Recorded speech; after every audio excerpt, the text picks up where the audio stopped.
make us instruments of your peace. Where there is hatred, let us sow love. Where there is injury, pardon. Where there is discord, union. Where there is doubt, faith.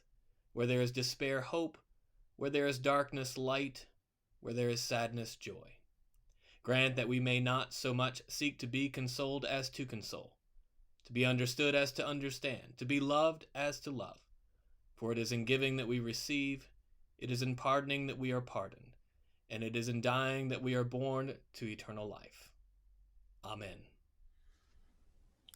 Good afternoon. Welcome, everyone. Welcome to Trinity Church's Lenten series called Faith in the 828. Of course, 828 is our zip code. And so it's a title that lets us know that we are interested in talking about the ways that our faith walks on the ground, you might say, in our own community. And this year, we are focusing on a topic that we have titled Peace in Our Time.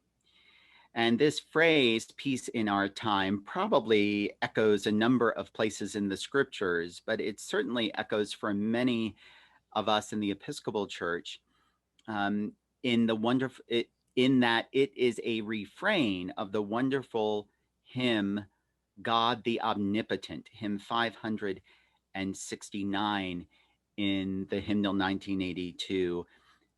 The whole hymn ends with that wonderful refrain, give to us peace in our time, O Lord. This also echoes a number of places in the New Testament, numerous places in the New Testament, but two that I think are important for us is in Jesus' Sermon on the Mount in the Gospel of Matthew, chapter 5, verse 9, when Jesus is listing what we call the Beatitudes. One of the Beatitudes is, blessed are the peacemakers. And in another place, the great apostle, St. Paul, says to the church in Rome, if possible, so far as depends on you, live peaceably with all. Peace is our topic this Lent. We all know, partly because, as I have shared in a number of occasions, how we are living at a time where violence and violent language and violent action is pervasive.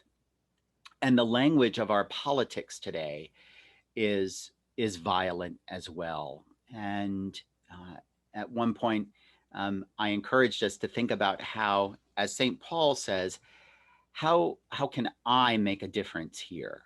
As far as depends on you, what is it that you might do that would make a difference in this area? So I am so pleased to welcome to our conversation today, Roberta Wall. Roberta comes to us as a professional in what is called nonviolent communication. I'm not a professional in nonviolent communication, but I have done a lot of reading in nonviolent communication.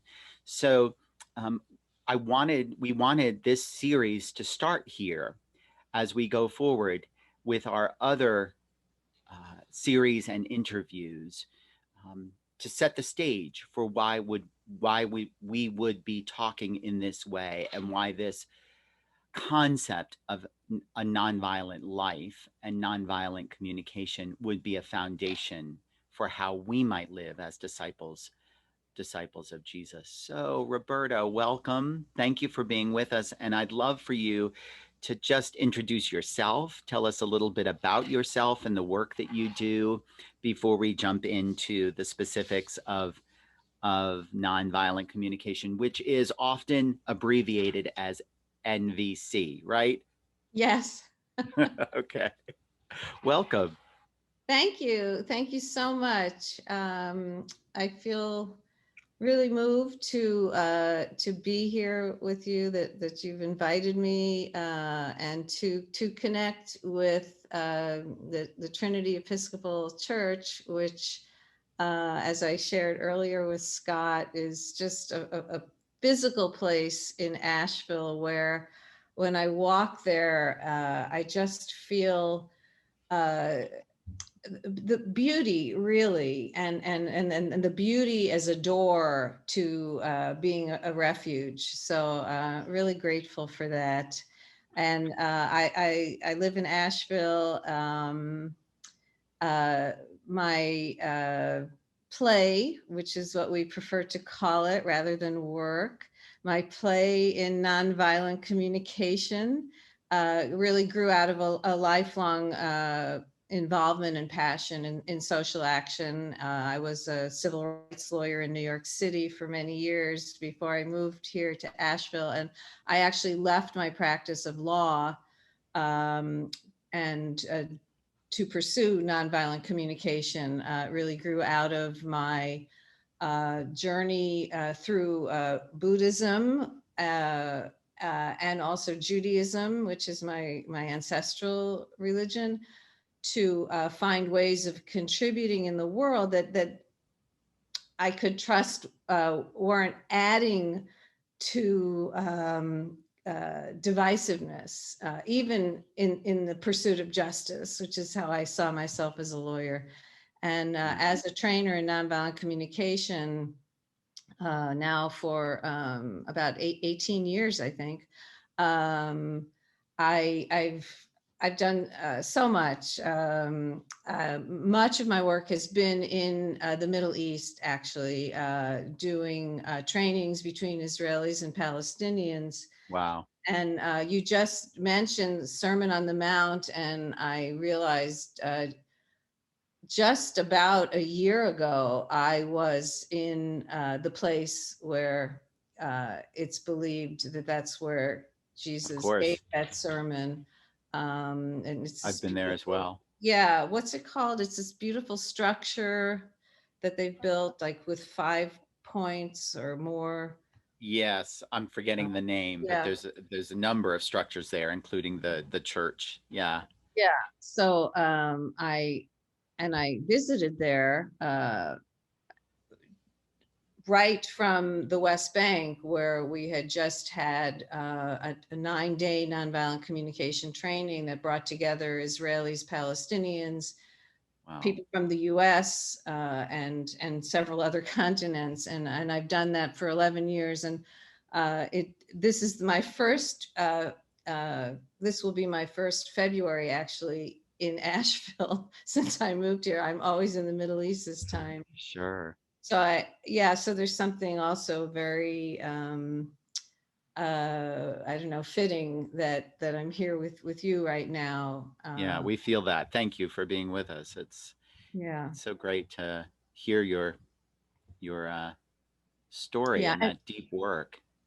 Thank you. And I'll just say what I've been focusing on in the U.S. this year of COVID has been how can we use nonviolent communication to help us have the kind of communication across divides here that I think we're all seeing is crucial for our survival as one nation. Yeah. I'm so curious. You mentioned it was just a little piece of when you were talking, but it really struck me. You spent so many years working for justice, as you said, and you became, I think you said, aware, or you wanted to realize that even in your work for justice, you didn't want to add to divisiveness. I think that can be very challenging for many who have been convicted, rightfully so in many ways, of the need for justice in our world, and that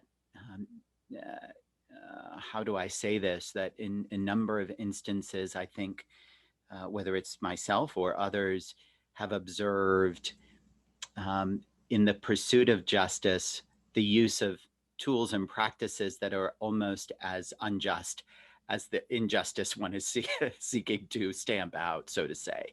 Am I making sense? Yes, absolutely. I think for me, what you're pointing toward is one of the starting points of nonviolent communication, Mm, which is that the enemy isn't the other person. mm, In fact, how can we get to the place where we have no enemy? mm, And Buddhism, Judaism, Christianity, I think they all say it's through love. It's through making friends with what you think of as your enemy. And then you have no enemy. I believe that's actually some quote attributed to the Buddha. Um, and so how do we bring authenticity to our more civil conversations is also, mhm. I think, what you're putting right in front of us. And I think that's so crucial, right? So should I just jump into how nonviolent Yeah, communication can really please, help with that? please. Yeah, Yeah. no, I think this is perfect because I think as you and I were talking earlier, many of us are struggling with how to have these conversations, probably in many areas of our lives, but one of the most pressing is in the realm of our political conversation in life. So please, yes, jump in. Yeah. So the mindfulness, let's say, that nonviolent Sure. communication invites us into is to keep your eye on the prize, to use an Mm, expression from the civil rights movement that's core. And what that means through the nonviolent communication practice is when I am deciding, do I want to be in a conversation with this person? I mm-hmm, want to connect in myself with what is it that is really important to me that I would like to bring into this conversation that is motivating my choice to be in the conversation. So self-connection around what's important to me. What need would I like to meet by being in this conversation? So if it's within the church sure. community, uh, it could be a need for helping create the kind of culture of connection that I really want in the church. If it's with a neighbor who has a really different point of view from me, right? Asheville Sure. is a great place Yes. to practice this. Yes. Well, maybe it's because I really want some safety in my neighborhood, and it's so hard for me to have that sense of safety. So this is my inner preparation using nonviolent communication, finding the need that I want to meet by having this conversation. And this is true. I live in Kenilworth, and I have noticed that my sense of safety, my sense of belonging in community is much harder to meet when I'm walking around wondering, oh, what does that one think? Oh, what does that one think? Yeah. So I want to be aware. I have these needs that are the needs that will settle me in place and support my immune system and support my peace of mind and really help fill me with this sense of belonging here. Right. So that's why I might want to actually put out some feelers to have a difficult conversation with a neighbor, with family members. Yes. I just did a whole process with someone yesterday about, I just, I want to belong in my family. I really want to, Yes. and I want to be seen. Very often in our families, we want to be seen. We come through the whole nuclear family Yes. experience, so many of us, with this sense that I was never seen, I was never valued, I was never heard, I couldn't be myself. We want to be liberated from that. So I want to really find the prize, the precious jewel that I would like to meet by entering into this conversation. And that's the starting point for me. And that's going to be the returning point. And it could be closer to the theme of your program these weeks. I want to like be part of the change in the world, to bringing more peace, to bringing more joy, to bringing more love. So really finding what is that that core universal human need, human value, that life energy of mine that I want to bring about through this conversation. Okay. Yeah. And when I have that starting point and that motivation and that base, that abode, right? Notice I'm not saying out of duty, out of Right. obligation. I'm not Right. shoulding myself. Marshall Rosenberg, who is the founder of Nonviolent Communication Yes.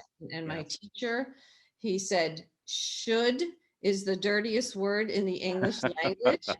Don't should on yourself. So Yeah. don't enter these conversations because I should, right? Yeah. When we approach a conversation or an action, and this is how I see it, I should do this, right? That's already a place of constriction in the body. Should, right? We don't say should and open ourselves, right? So if we want to really be channels for these beautiful needs we want to bring in the world of more love, more connection, more joy, more authentic connection, right? We don't want to be in a state of constriction. We want to be in a state of openness. And another time, I could walk you all through the process of NBC, Sure. which involves really connecting with the body, the emotions, and then the needs, right? So you want to really be grounding yourself as much as possible in a relaxed body, so that when you go into this conversation, you're not shooting on the other person Yeah. and you're not Right. shooting on me. So, Right. and just to say, because you did ask me, what is NVC? Sure. I would say it is a practice and a way of being that will more likely encourage us to speak and listen in ways that will create connection. It's really about creating connection. And so Mm. there's a trust, a faith, a reverence in a lot of ways for connection. So that when I have this conversation with my neighbors, I have a big Black Lives Matter sign in front of my house, so you can guess who I am. And Right. I know I have neighbors who aren't comfortable with that, but I've never had any problem with my sign. And I think part of it is because I just value the connection with my neighbors. My sense is that they have some trust that I value connection with them, being in connection. Uh, Yeah. I so appreciate that description of nonviolent communication and why we are actually here today and why you're our beginning guest. This foundational way of being, you described it as a way of being, and I have had many conversations with members of Trinity Church who are struggling to find a way to have these conversations in their own family. I would actually say that that's one of the highest topics of need that I have has been expressed to me, because our political rhetoric, the anxiety of it has gotten so high that um, um, members of families who have always known perhaps that they had a different way of seeing how public policy ought to be decided, all of a sudden it's become um, a linchpin that they can't even be in the same room anymore or don't even want to talk anymore. So, can you just say a little bit more, as you've already just said, about how nonviolent communication can help lead someone in this way? And of course it extrapolates to all. I love how you said it's all areas of our lives. It's a way of being. And And, I love that, you don't want to should on anyone. And Or so, yourself. Don't on should on yourself, yourself. don't should on yourself, don't should on anyone else. But there is something about finding the core, you called it a core need. So I have a core need to be in my family, for example. I think that's how you said that. Yeah. Can you say a little bit more about that? For belonging and connection in the family. Yeah. Yeah. Yes. So, so very often my starting point, if I know I'm going into a conversation that's going to be challenging, right, Yeah.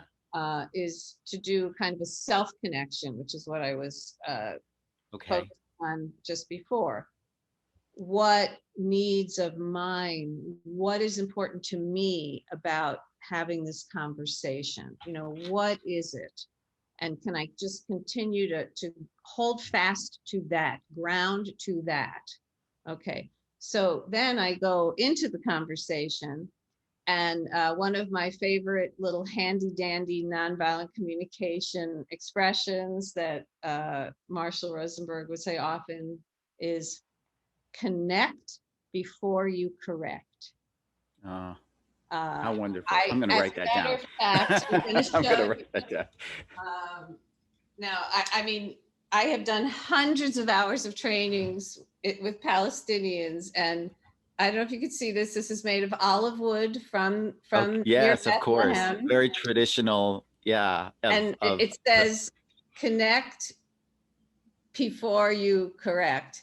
And Yeah. my Palestinian students made this up. So this is, of all the kind of teachings and connections we've had, this principle, connect before you correct, is the one that they highlighted.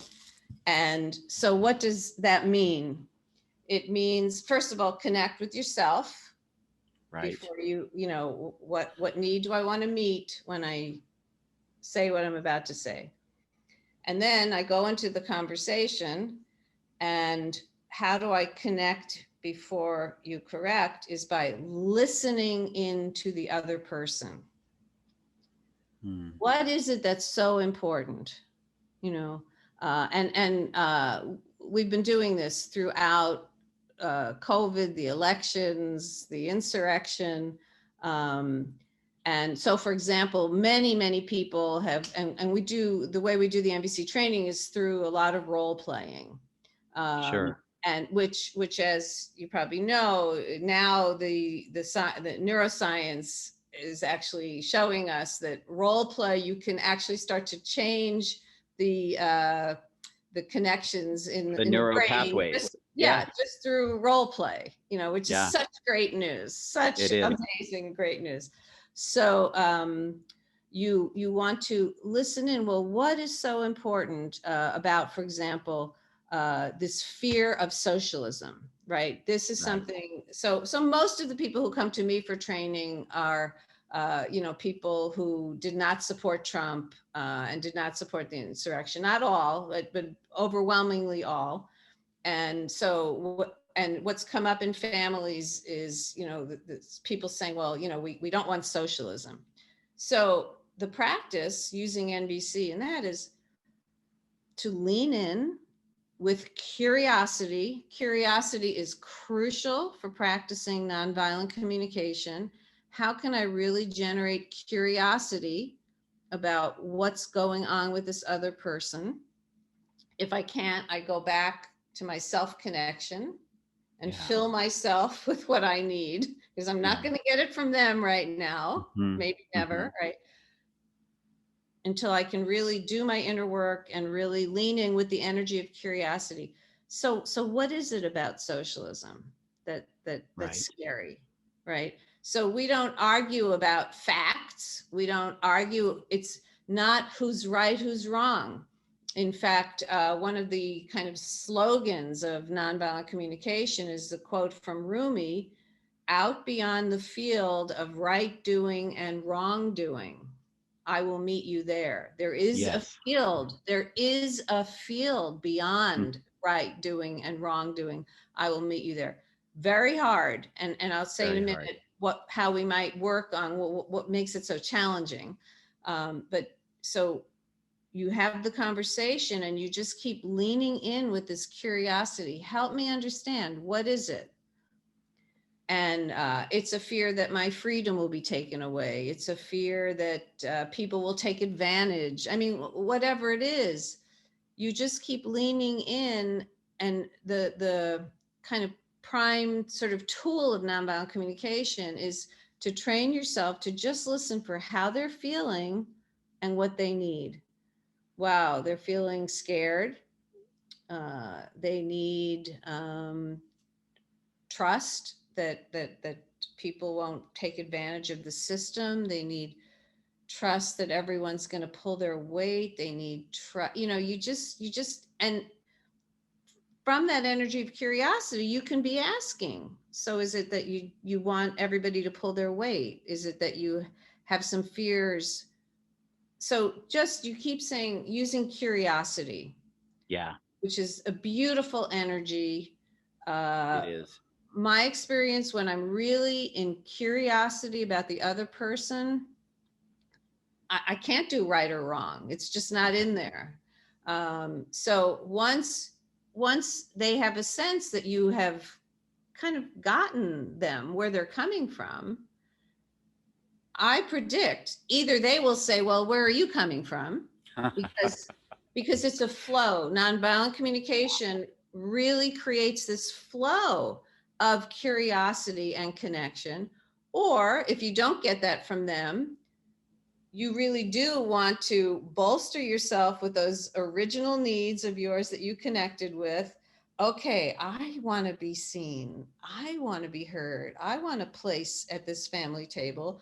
So then you ask, this is our recommendation. You make what we call a connecting request. Are you open to hearing what's up for me around that? And that's how you make the switch. So it's through a connecting request. Yeah. Are you up for? And of course, there's all kinds of subtleties. I mean, this is, it's like a life training. It's not. Of course. Yeah. But if you've really listened with curiosity and the energy has changed, and I think it's very likely that you will get an okay. Yeah. And if you get it, okay, ooh, I'm not sure if I trust that okay. Well, and say that, like, so this is your authenticity. I'm not sure if you're really with me. Like, what would it take for you to trust that what I want to share it's just going to be an expression of what's important to me, and that I'm doing it because I want us to have a family that's really a refuge for all of us, so you keep, and then the skills that you bring to the sharing are skills that probably we've all heard, such as, you don't go, well, you are right. So we have a saying in nonviolent communication that plays in my head a lot. Honesty does not mean that I tell the other person what's wrong with them. I mean, so Marshall Rosenberg, we should do like a quotes from Marshall Rosenberg. Right, actually, exactly. There is a website, and there's like that has the quotes. Of them. It's so good. So you remind yourself, okay, you take a breath. All right, wow, I now have the floor. What do I do? So I want to again remind myself, I'm doing this for connection and belonging in my family. I'm doing this because I actually do want to be heard. I think what I have to say really is important. Well, therefore, and this is to myself. So, how could I say this in a way that I will be heard, right?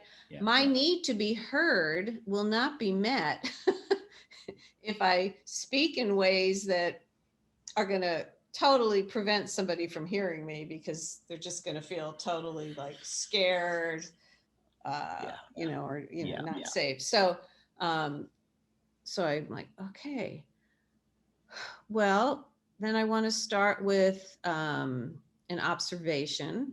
as much as possible, not a judgment. A lot of the work of nonviolent communication is learning to break down our judgments and to hear other people's judgments in a different way. So that instead of internal judge is very strong, isn't it? Oh, absolutely. Internal and external. Yes. Yeah. I mean, Yeah. I think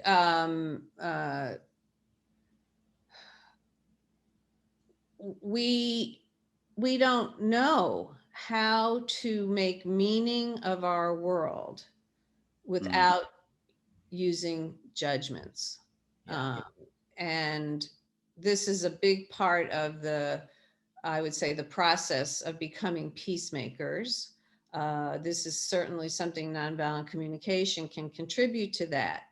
How can I make authentic meaning of what I just heard someone say, of what I just saw someone do, that isn't a value judgment that dismisses their humanity, right? Because in nonviolent communication, we want to actually reconnect based on our shared humanity, right?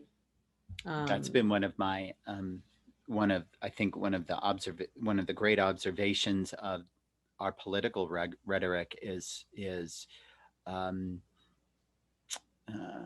so much language shrouded around or that encompasses dehumanizing perspectives and actions that we can have a conversation about how a public policy question ought to be solved without dehumanizing language.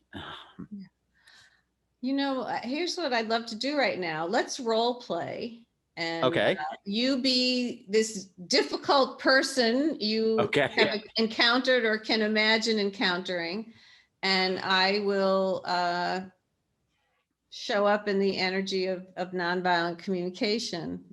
All right. Okay. You want me to start? Yes. Okay. All right.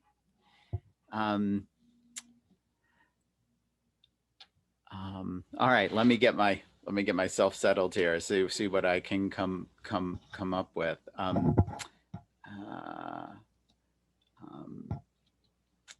Let's say that, as I've heard recently, when are you going to do something? You being someone who has some power in this city, when are you going to do something about all the homeless people on our streets? Sitting in our doorways, bothering us, taking up our resources. When are you going to do something about that?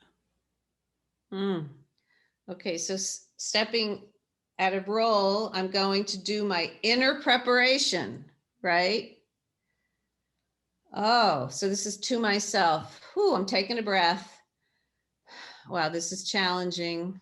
I'm feeling scared that I'm not sure how I'm going to be able to bring the element of compassion into this conversation. I'm just putting myself in Scott's head and my own head. And so I'm connecting with my fear.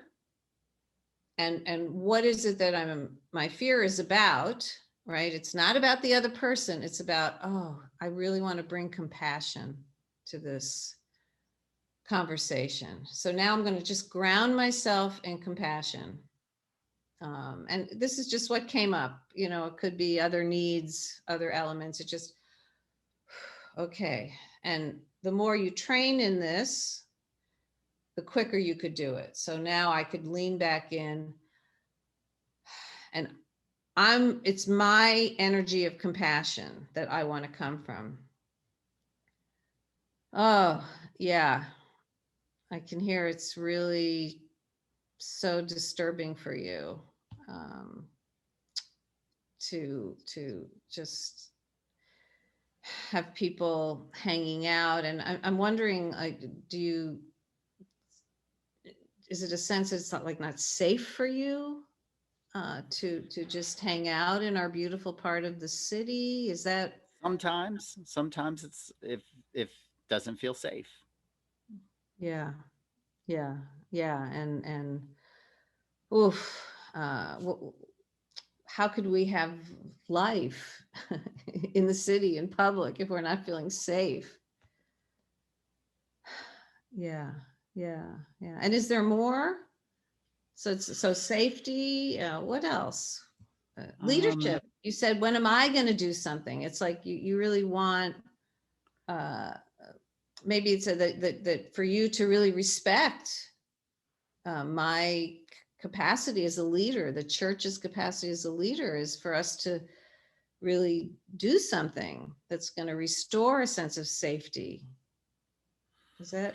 yeah, and decency, decorum, just it's not even so much safety as it is, I mean, there's a lot of tourists coming here. Don't you want to do something about that? Don't we want to do something about that?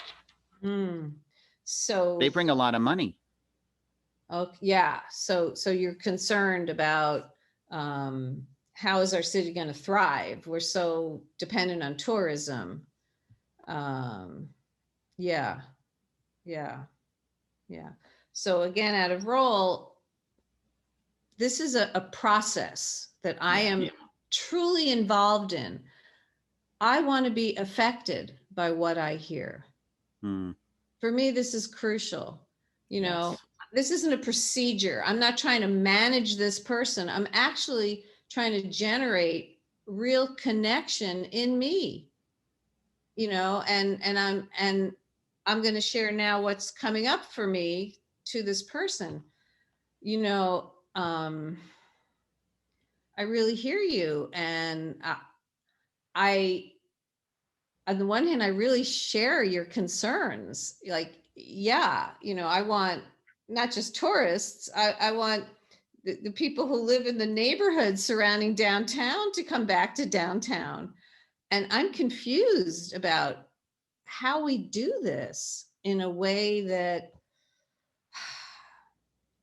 we're also taking care of people who've come here for a refuge. I'm really confused about it.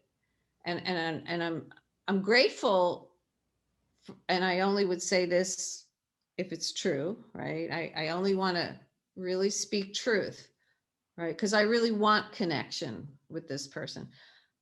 I'm grateful that, like, you're giving voice to things that I have so many mixed feelings and mixed needs that it's hard for me to give voice to that. And yeah, of course, I also want everyone. I want a city where, 8-year-olds can wander around.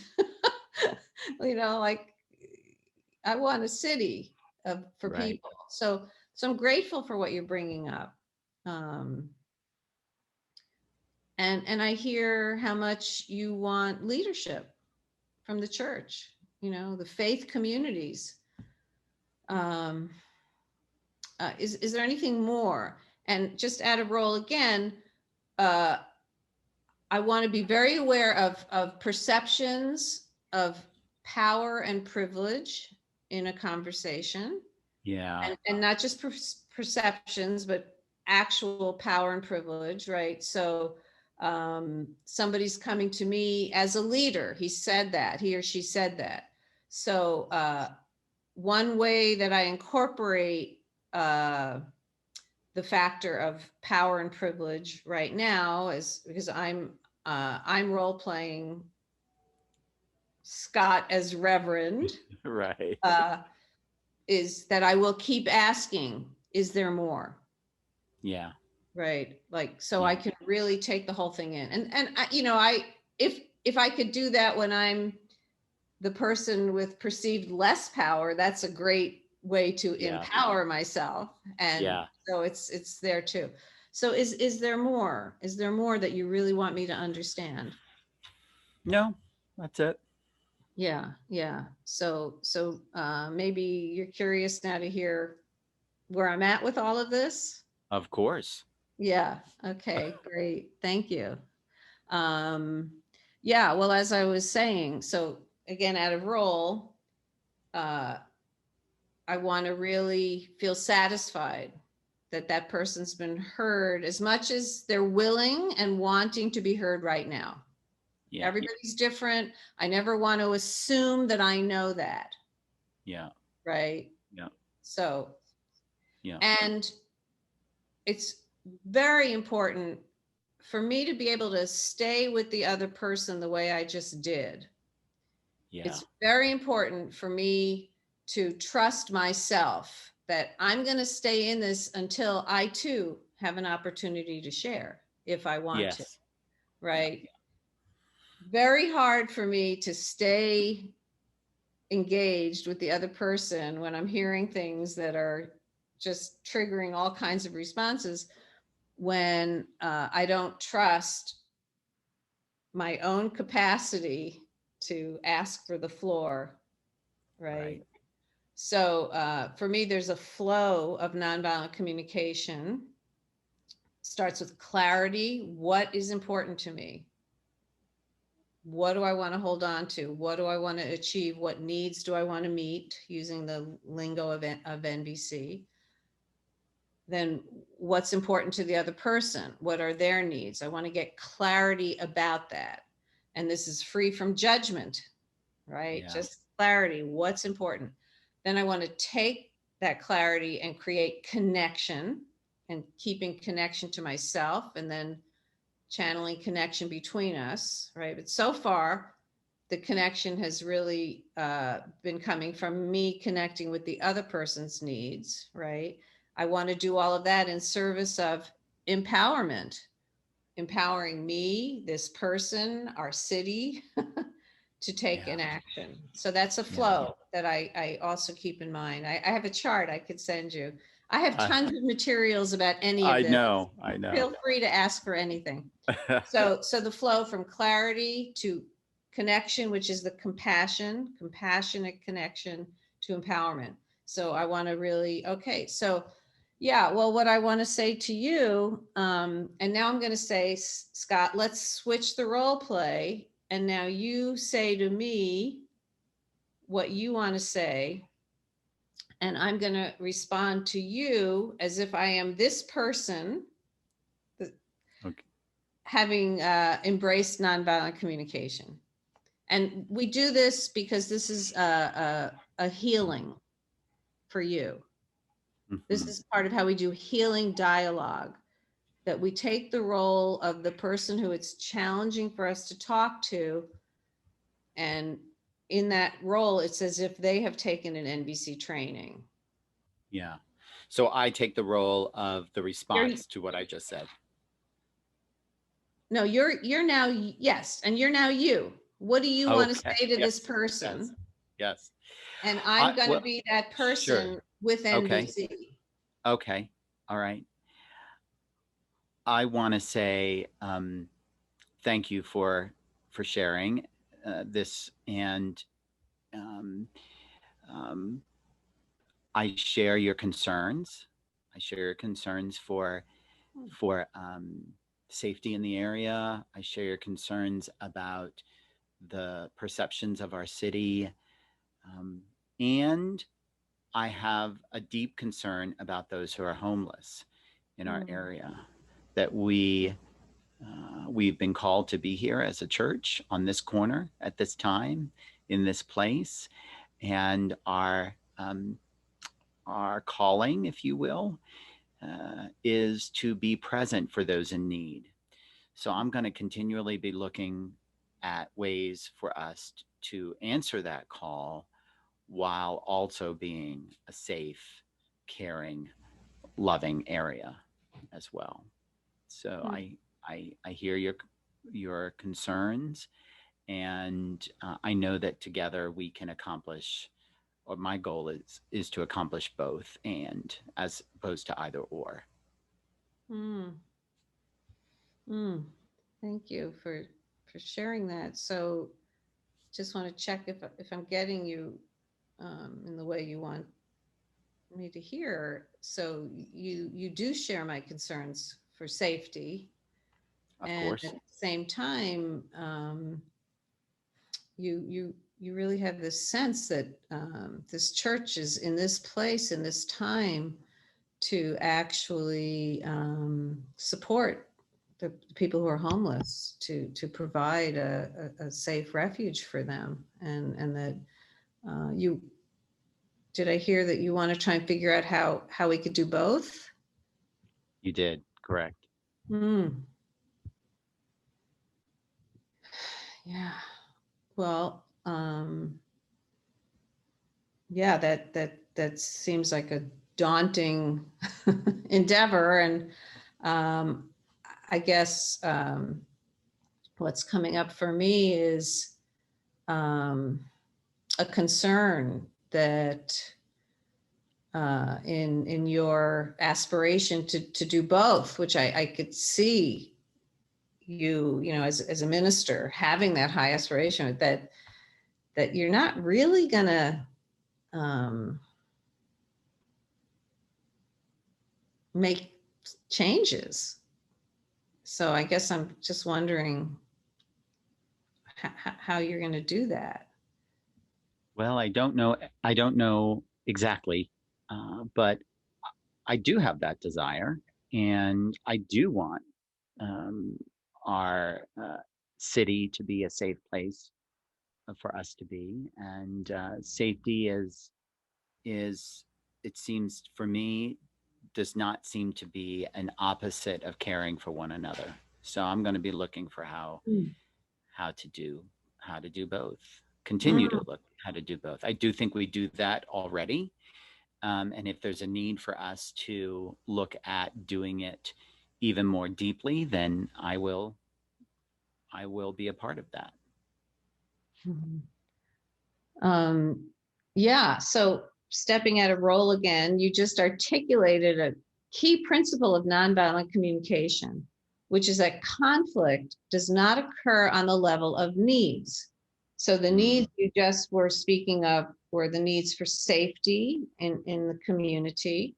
And by the way, I would guess it's more than safety, because, right, you used the word decorum before, and we didn't unpack that.